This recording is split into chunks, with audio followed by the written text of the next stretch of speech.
6월 12일 목요일 기도로 돕는 그 사랑 매일 묵상. 오늘은 시편 119편 9절에서 16절입니다.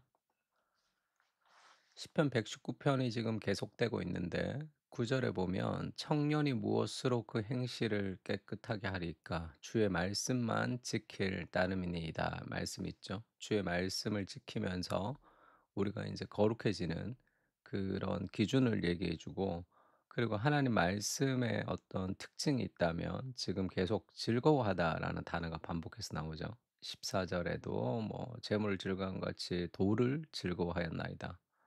그다음에 16절에도 주의 율례들을 즐거워하며 이런 표현이 있습니다. 주의 율례들을 즐거워하며라는 제목으로 좀 말씀 나누려고 하는데, 하나님의 말씀이 주는 그 즐거움, 이 기쁨으로 순종하는 그것이 신앙의 본질과 같은 것이죠. 그 첫 번째는 주의 말씀에 깊이 잠기라. 그러니까 말씀을 깊이 묵상하고 말씀을 생각하고 하나 말씀을 사모하는 것이 필요합니다.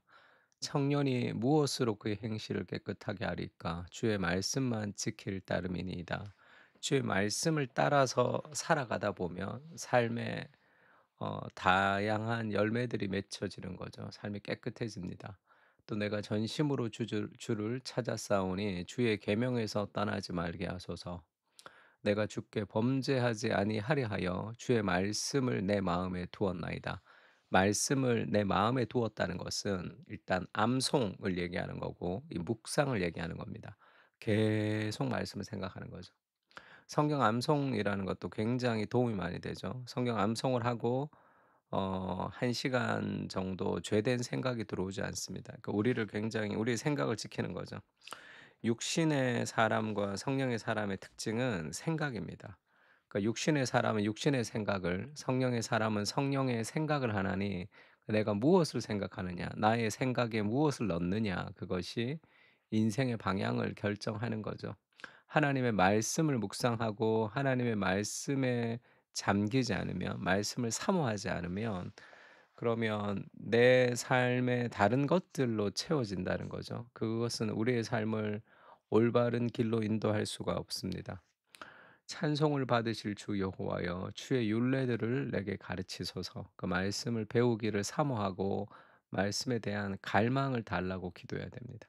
그러니까 신앙생활을 처음 할 때 예수님을 정말로 영접하잖아요. 그러면 처음에 말씀을 알고 싶은 마음이 막 생깁니다. 그래서 전도할 때도, 예전에 전도 같은 거 막 하러 할 때도 처음 예수를 믿잖아요. 그러니까 오늘 처음 예수님을 믿었던 사람도 그 예수님을 제대로 영접하는 사람들은 바로 성경 공부로 이어져요. 말씀을 배우고 싶어 합니다. 근데 교회를 좀 오래 다녔던 사람들 중에 인제 신앙생활을 잘 안 하다가 이제 그 예수님을 영접하는 사람들은 그렇게 말씀에 그런 갈망들이 막 있는 것은 잘 보이지는 않았던 것 같아요.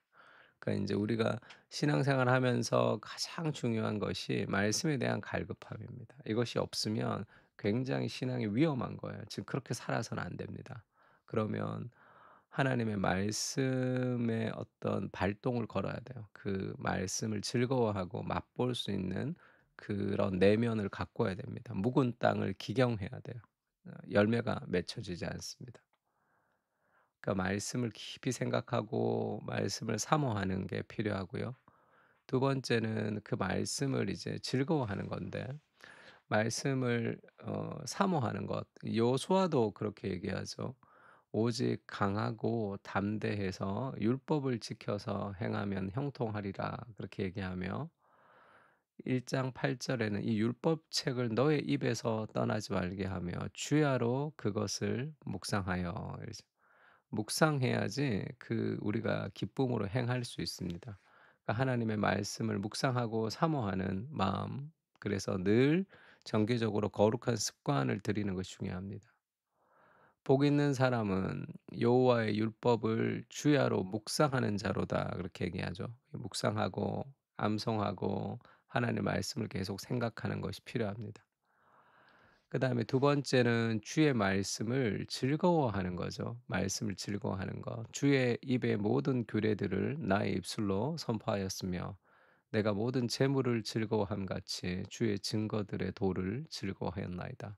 내가 돈을 좋아하는 거, 그다음에 이 돈 버는 거 좋아하는 거, 그런 즐거움이 있죠. 그래서 그것으로 열심히 사람들은 성공이라는 것을 추구하기도 합니다.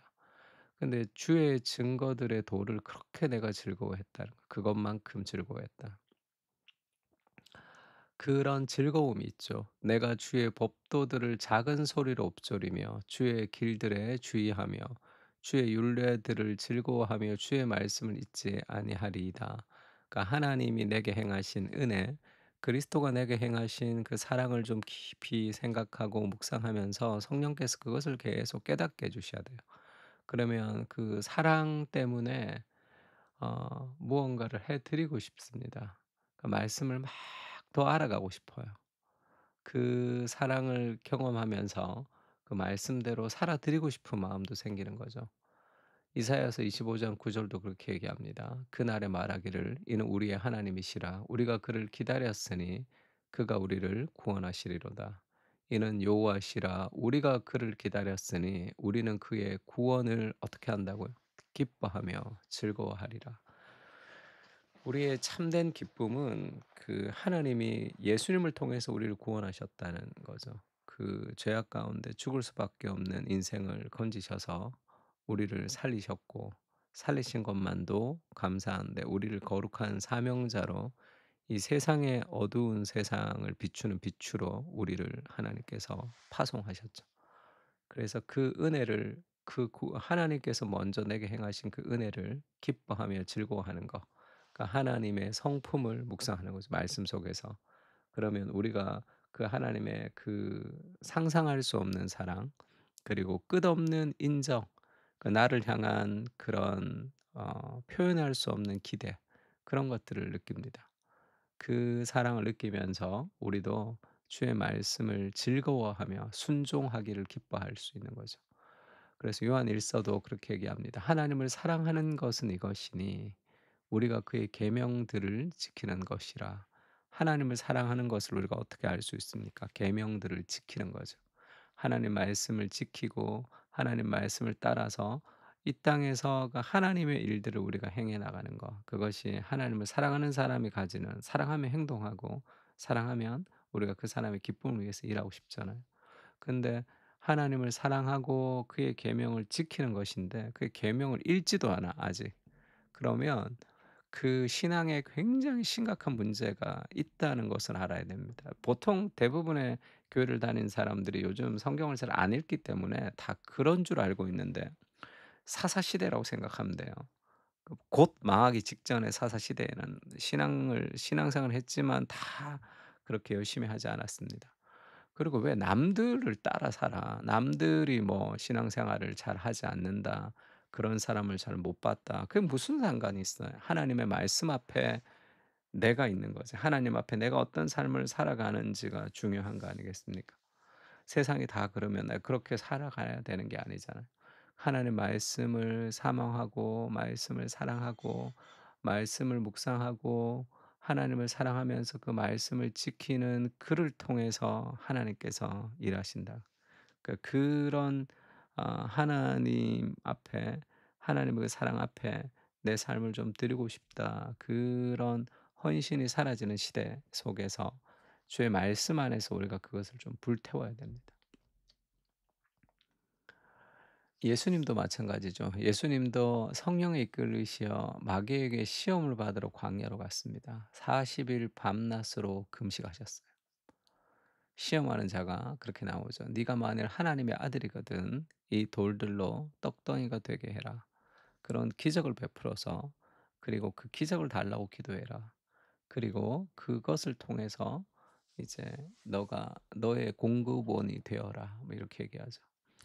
그러니까 뭐 장사가 잘 안 된다든지 일이 잘 풀리지 않는다든지 너무 바쁘다든지 그 40일 밤낮으로 금식해서 우리의 필요가 굉장히 이렇게 갈급한 상황일 때 그래도 이게 먼저지. 하나님 말씀이 먼저냐." 이렇게 하나님 말씀이 뒤로 밀린다는 거예요. 왜? 나의 필요가 너무 급하니까. 40일 금식했는데 무슨 말씀입니까? 그것이 일방적인 삶의 상식이죠. 예수님이 그 상황에서 날마다 묵상하고 그의 영혼 깊숙한 곳에 젖어서 있었던 하나님의 말씀이 툭 튀어나오죠. 예수께서 대답하여 이르시되 기록되었으되 사람이 떡으로만 살 것이 아니요 하나님 입으로부터 나오는 모든 말씀으로 살 것이라 하였느니라.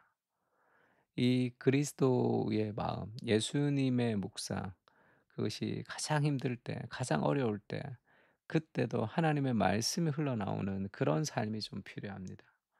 그리고 이 내용도 너무 좋죠. 인간은 자기의 필요를 자기가 채우면서 살아갈 수 없는 존재예요. 예수님은 기적의 하나님이셨지만 이 돌을 떡덩이로 만들어서 떡 먹고 그다음에 신앙생활 하겠다 이렇게 얘기하지 않습니다. 사람이 떡으로 사는 것이 아니라 하나님의 입으로 나오는 말씀으로 살 것이라. 이것이 예수님의 인생의 모토 같은 거였죠. 우리도 떡으로 사는 것이 아니라 하나님의 입으로 나오는 말씀으로 살아갑니다. 밥 안 먹고 살질 않잖아요. 그럼 말씀을 안 먹고 살아갈 수 있다는 것은 영적인 기근의 상태, 기아의 상태에 빠질 수 있습니다. 하나님, 오늘도 풍성하게 하나님 말씀을 묵상하며 살아갈 수 있도록 은혜를 부어 달라고 그렇게 기도해야 되겠죠. 말씀에 거하게 하옵소서. 가장 중요한 순간에, 가장 어려운 순간에 하나님의 말씀이 기억나게 하시고 말씀에 푹 빠져서 살게 하옵소서. 흘러넘치는 주님의 사랑을 경험하며 말씀 안에서 주님의 사랑과 성품을 맛보며 주의 말씀에 기쁨으로 순종하는 삶을 살게 하옵소서. 아멘. 오늘도 하나님의 말씀을 치열하게 묵상하고 바쁜 일상을 살아가지만 어떻게든 시간을 내어서 말씀을 묵상하며 살아가는 그러한 주의 백성들이 될 수 있도록 함께 기도하고 결단하면 좋을 것 같습니다. 다 같이 기도하겠습니다.